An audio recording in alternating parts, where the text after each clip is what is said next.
The United States versus the world. Who will win? Oh my god, bro, come on. Against the whole world. I mean, I'm guessing the US will lose because, come on. I've reacted to videos before that the US geography was perfect. But if they get attacked from both Mexico and Canada, plus on the sea and all stuff, I mean, it's gonna be difficult, right? I don't know. Let's check out this video. It's gonna be interesting. Defined as a state with the ability to project power or exert influence on a global scale, usually in more than one region at a time. The United States has been the world's sole superpower since the fall of the Soviet Union in 1991, holding an unrivaled degree of economic and military dominance around the globe. Even today, with the rise of China, the US still remains by far the most powerful country, still far outstripping competitors in national power. It still has 3 times China's wealth and 5 times its military capabilities. And that's not to mention its enormous advantages in geography, demographics, and more. All things considered, it doesn't seem likely that the US is losing its status as global hegemon anytime soon. But hypothetically, what would happen if America found itself in a conflict against the entire rest of the world? Would the country still have the power to achieve victory, or would it be worn down and defeated? Today, we'll take a closer look at these questions with a USA versus the world wargame. Yeah, I mean, Alaska will be the first one to be conquered, guessing, right? With Russia and Russia attacking it and Canada. Plus, I don't know, I mean, so crazy. It goes without saying that such a scenario is extremely unlikely, if not downright impossible, during our lifetimes. Because of its diplomatic and economic ties around the world, as well as its huge arsenal of nuclear weapons, the US has almost entirely removed the possibility of real war with Europe and many other countries. But playing out the remote possibility still shows us a lot about US power and how it might look in the coming years. For the purpose of this video, we'll exclude nuclear weapons and assume that such a conflict would break out after a period of Even without any nuclear weapons? Oh my god. Heightened global tensions, rather than as a surprise attack. So who would really matter? The biggest challenges to the US in terms of actual military capability would certainly be China. Western European nations would be a close second, as they are wealthy and have stockpiles of advanced weapons and technology. While Russia, once considered to be America's main military challenger, its invasion of Ukraine has made clear that the country is something of a paper tiger, especially if its nuclear stockpile is out of the equation. India is another potential player, with the world's largest population and substantial military hardware. Together, China, Russia, India, and Europe account for the majority of the world's military spending outside of the US. In our hypothetical, let's say these countries all align against the US, with the rest of the world primarily contributing materiel or financial support. While this is extremely simplified, the fact of the matter is that most countries do not have the resources to project power beyond their borders or immediate region, making an attack on the US impossible. So let's say war breaks out. The first major difficulty with a global offensive against the US would be geographic. Surrounded by water on 2 sides, and Mexico and Canada to the north and south, any physical attack against the US would face major challenges. First, it would mean mounting either an enormous amphibious assault from one of the coasts or attempting to invade via land. But the deserts in the southwest and the Great Lakes in the Midwest insulate the country's major population centers from a potential invasion staged from Canada and Mexico. An invasion from outside North America would require massive fronts and long supply chains across the Pacific or Atlantic Oceans, leading to a dramatic reduction of overall power projection. Military expert Dylan Lurk has noted that even the largest amphibious assault in history on either the west coast or the east coast would be too insignificant to acquire an effective beachhead. If every foreign power managed to coordinate such a massive operation, and do so while remaining undetected under the enormous reach and power of the American intelligence apparatus, it would still have issues building up a force of any significant size before being pushed back into the sea. In addition, the strategic Hawaiian island chain acts as a gateway to the US mainland for attacks from the Pacific, and is protected by a significant military presence. Similarly, Military installations in Alaska provide protection against any invasion from along the Arctic or Northwest. An attack from Mexico would probably be more feasible due to the Great Lakes blocking much of the Canadian border.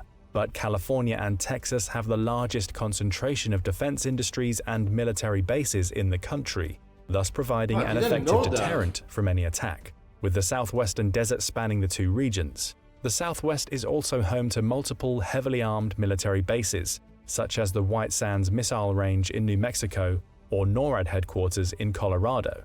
An attack launched from Canada on the Midwest or the West would be limited to light infantry and would likely fail to take over population centers or other important strategic points, since there is mostly rural farmland and unpopulated national parks along the border, along with air bases located hundreds of miles south. Dr. Beckley makes this point as well, stating that the United States is a natural economic hub and military fortress. It's packed with resources and has more economic arteries like navigable waterways and ports than the rest of the world combined. And even if the US military was unable to stop an invasion, the huge diversity of terrain would also provide US military personnel or militias with the ability to conduct guerrilla warfare. The US is also by far the most heavily armed civilian population in the world, with a staggering 120 guns for every 100 people. This means that even if a coalition of other countries was able to actually get troops into the US, it would end up facing an incredibly well-armed and pissed-off insurgency. On the other hand, over the past 80 years, the US has developed a worldwide infrastructure of military bases, supply lines, and the world's largest air and naval transport fleets. This contains hundreds of ships and aircraft, more than the entire fleet of most countries. The lack of global mobility would be an enormous issue for any coalition facing the US. In the weeks before the sort of global conflict in our hypothetical, the US would most likely pull its forces out of the most vulnerable, non-American bases in Europe, Asia, and the Pacific, concentrating its resources in places where the US exercises greater territorial control to act as staging areas. Some areas would be considered too important to abandon, especially those supporting the military's supply chain, US oil assets, and key territorial choke points. One of the first battlefields in any conflict between the US and the rest of the world would be the Middle East. Here, one major aim of the DoD, as carried out by US Central Command, would be to secure critical US oil refineries and distribution centers, as well as gain control of the sea lanes used for transporting oil out of the region. As of 2022, 80.4% of the world's oil reserves are located in countries belonging to the international oil cartel OPEC, and 67.1% of OPEC reserves are in the Middle East. Similarly, over 60% of the world's oil passes through shipping lanes in the Arabian Sea alone. While the US has reduced its presence in the region in recent years, a global conflict would almost certainly cause a reorientation. Possessing the world's 12th largest oil reserves means that the US could theoretically go self-sufficient in wartime, but control of some Middle Eastern reserves would make guaranteeing its supply much easier. Similarly, it would allow the US to deny oil to much of the rest of the world and undermine the coalition's economies and military production. Europe, which would represent the US's most significant adversary, receives a significant amount of its crude oil and natural gas from the Middle East. This means that US military control of the region would harm Europe's ability to sustain a war effort for any extended period of time.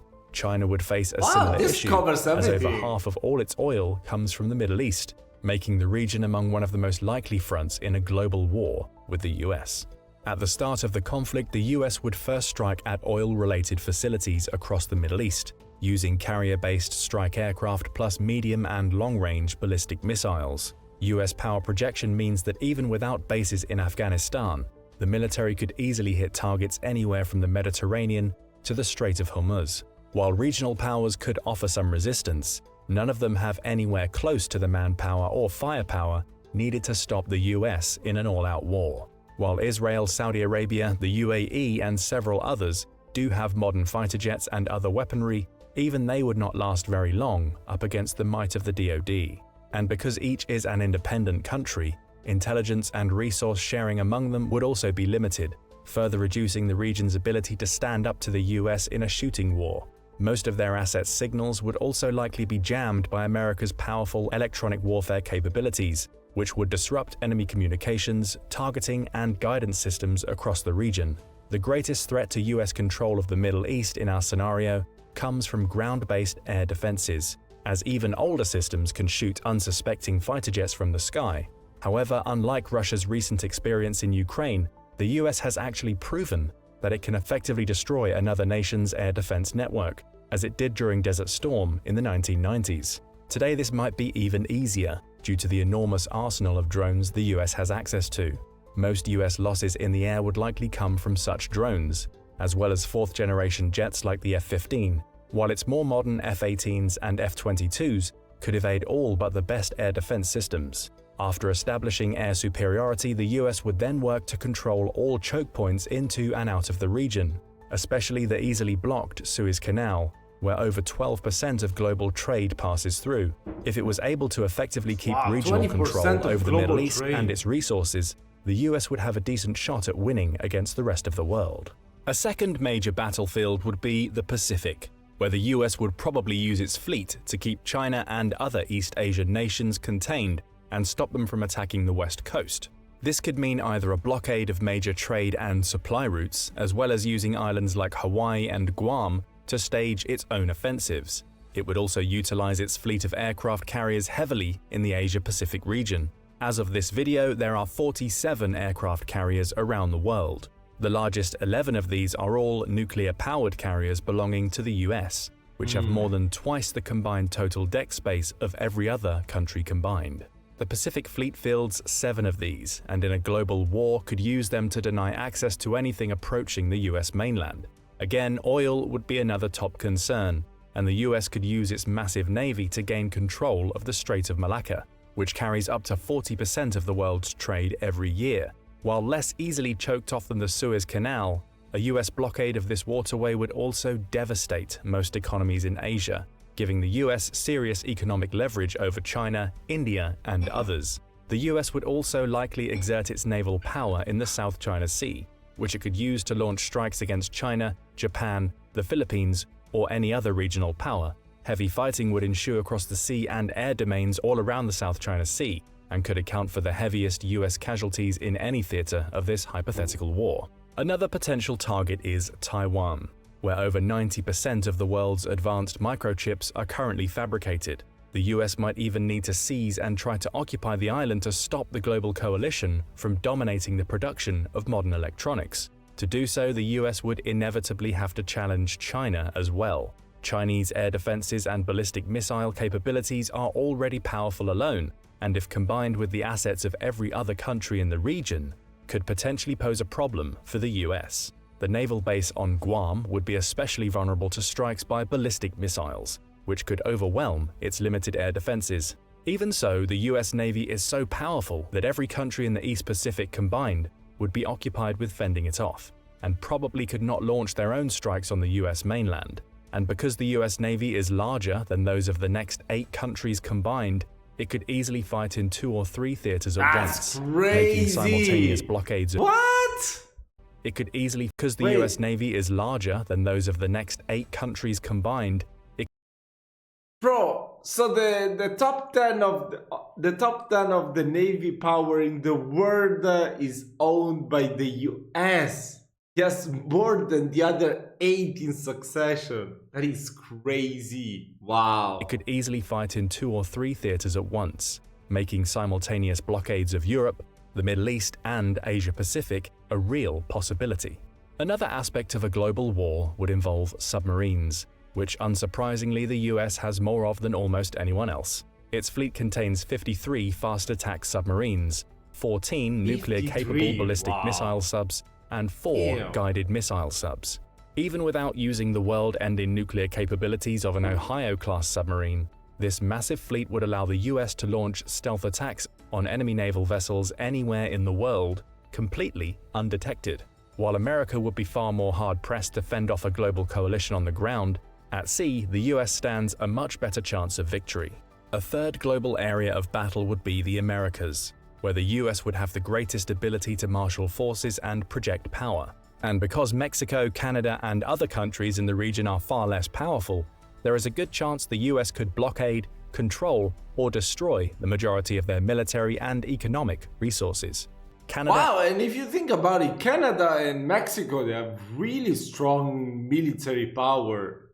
And Venezuela Wow. are both obvious targets because of their status as oil producers. And in a global war, the US would probably aim to shut down or take control of resources in both. Another obvious target is the Panama Canal, which serves as the gateway between the Atlantic and Pacific, and where 40% of all US container shipping flows through.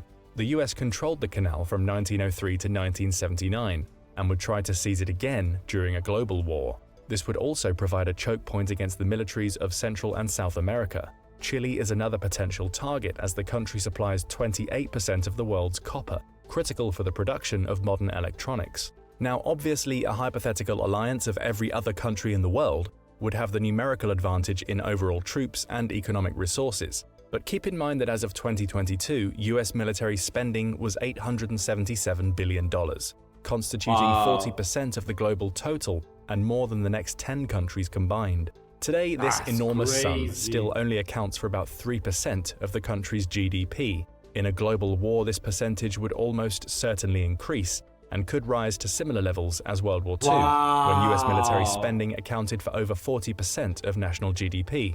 Today, that would mean somewhere close to $10 trillion a year in military spending from the US alone, nearly 5 times the global total from 2022. I mean, I know this is all supposition or whatever, but come on, I think if this war were ever to break out, sorry, I think it will be over like in a month or two. Come on, I mean, are you kidding me? No, maybe not 1 month or two, but 5 to 6 months, it will never reach a year. Astronomical numbers like these mean that a war of attrition against America would also be likely to fail, as the country could outspend the rest of the world several times over for many years.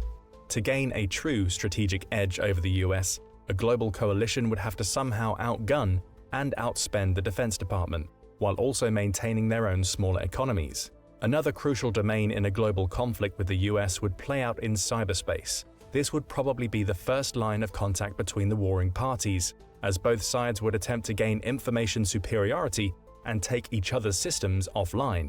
While US Cyber Command would almost certainly be overwhelmed with attacks by many actors at once, America could also use its own highly effective attacks to shut down enemy power grids, computer networks, weapons, electronics, and much, much more. And while it's not as dominant in cyberspace as in the real world, the US still has by far the most capable and best-funded capabilities in the world.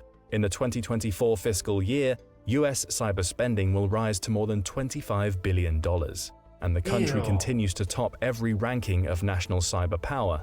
However, this domain would also be one of the biggest dangers to the US in a global war, as cyber attacks are notoriously difficult to predict and defend against. A well-placed cyber attack by a less powerful nation could still be catastrophic, and would probably be a more serious immediate threat to US citizens than a kinetic strike on the country. However, again, we have no way of knowing how much American cyber spending would increase in a total war, or how quickly that would lead to new capabilities. All the elements point to a big conclusion. The US is so powerful that it could take on the rest of the world for weeks or months with no certain winner. Because of this, such a hypothetical conflict would likely become a war of attrition in both the physical and digital worlds. The US would work to starve the world's other major powers of oil, war supplies, and other vital resources, while attempting to preserve its own. A true assault on the US mainland would be extremely difficult because of the country's size, geographic positioning, and incredibly well-armed military and civilian population.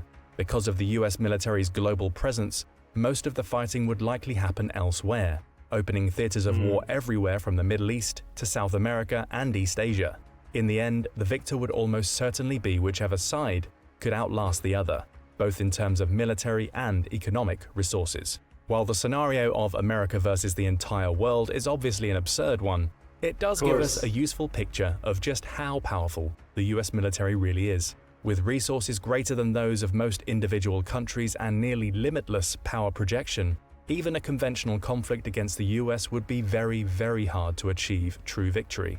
Add in the country's continued dominance in cyberspace, and it's not all clear whether the rest of the world would actually be able to win such a war.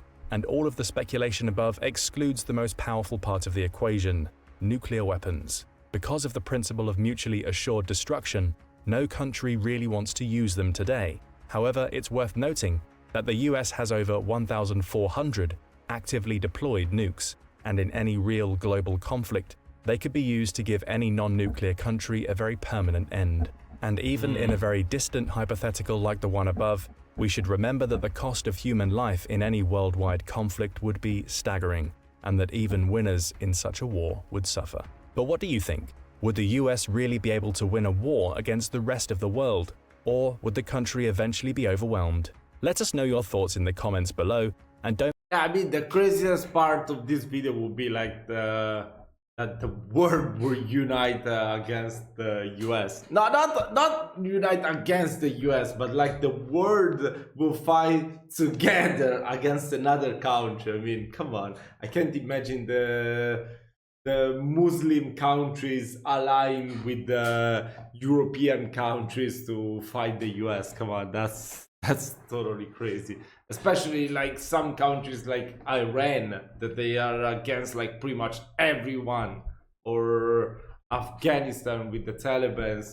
Yeah, I mean, or even the Russians. I can't imagine allying with the Ukrainians, just for mentioning something. Then you got Azerbaijan with Georgia. I mean, yeah, it's too crazy. It's too crazy. It's too crazy.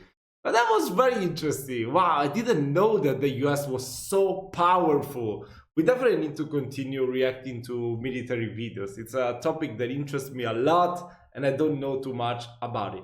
So yeah, guys, I really do hope that you enjoyed this video. If you want to request other videos, please do so. Consider also checking out the membership tier so you can be sure that I will fulfill your request. And yeah, this is it for today. I will see you very soon in another video. Ciao, ciao.